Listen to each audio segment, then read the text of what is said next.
है। आपको पता है अगर देश तरक्की करता है तो उसमें शिपिंग का बहुत बड़ा रोल होता है और लिस्टेड कंपनीज के तौर पर कुछ ही लिस्टेड कंपनीज है, उसमें जी शिपिंग है।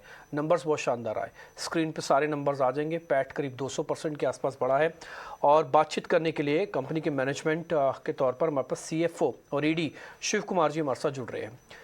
शिव कुमार जी बहुत बहुत शुक्रिया, थैंक यू वेरी मच समय देने के लिए। आपके नंबर्स तो काफ़ी शानदार हैं सर। और इसके पीछे क्या जो टैंकर का रेट है ये वजह है या कुछ और है सर? अच्छे नंबर्स आने की वजह, बिजनेस बढ़ने की वजह? नमस्कार डिम्पी जी। Thank you. ये हमारे जो नंबर्स हैं ये साल के मेनली टैंकर्स की वजह से हैं।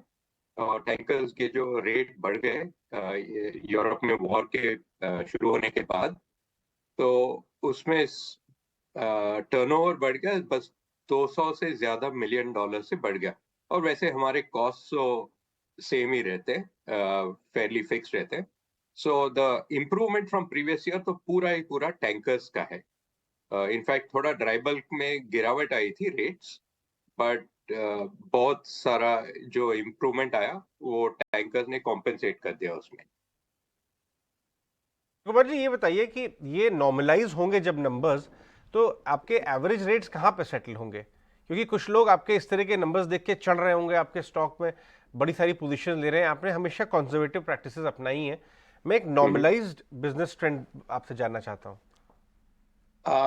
देखिए, जो टैंकर रेट है जो लास्ट फाइनेंशियल ईयर में थे, वो तो 2000 के बाद ये हाईएस्ट रेट्स है जो हम देख रहे हैं, एनुअल एवरेज।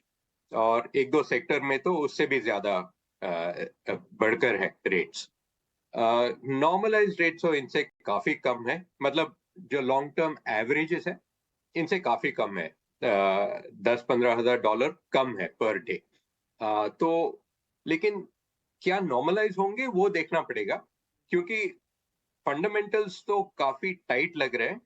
जो जिसे ऑर्डर बुक कहते हैं, मतलब जो नए शिप्स आ रहे हैं फ्लीट में, वो ऑर्डर बुक काफी कम है।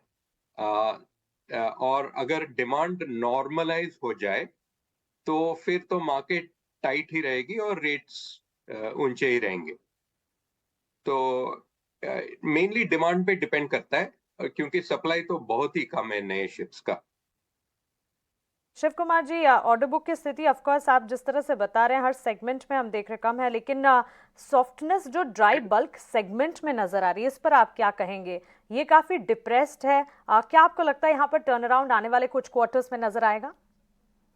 ये जो लो रेट्स थे मेनली जनवरी और फरवरी में थे, जो नॉर्मली वीक पीरियड रहता है सीजनली। और मार्च के बाद ये थोड़ी रिकवरी हो गई है।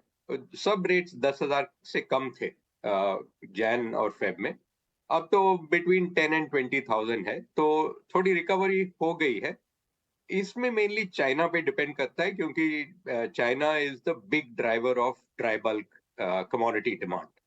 तो वही देखना पड़ेगा कि China, specially Chinese real estate जिसमें 60% उनका स्टील जाता है, वो उस पे डिपेंड करता है।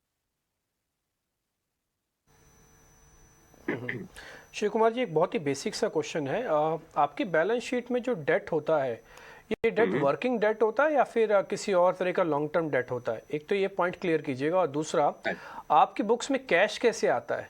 कितने समय में कैश ले आते हैं और अभी कैश है कितना? जी, जो डेट है हम सिर्फ लॉन्ग टर्म डेट लेते हैं, क्योंकि हमारे एसेट्स भी लॉन्ग टर्म है और उनको पे बैक करना में एसेट्स के पे बैक पीरियड थोड़े लॉन्ग टर्म होते हैं। तो सब लॉन्ग टर्म डेट ही है हमारा।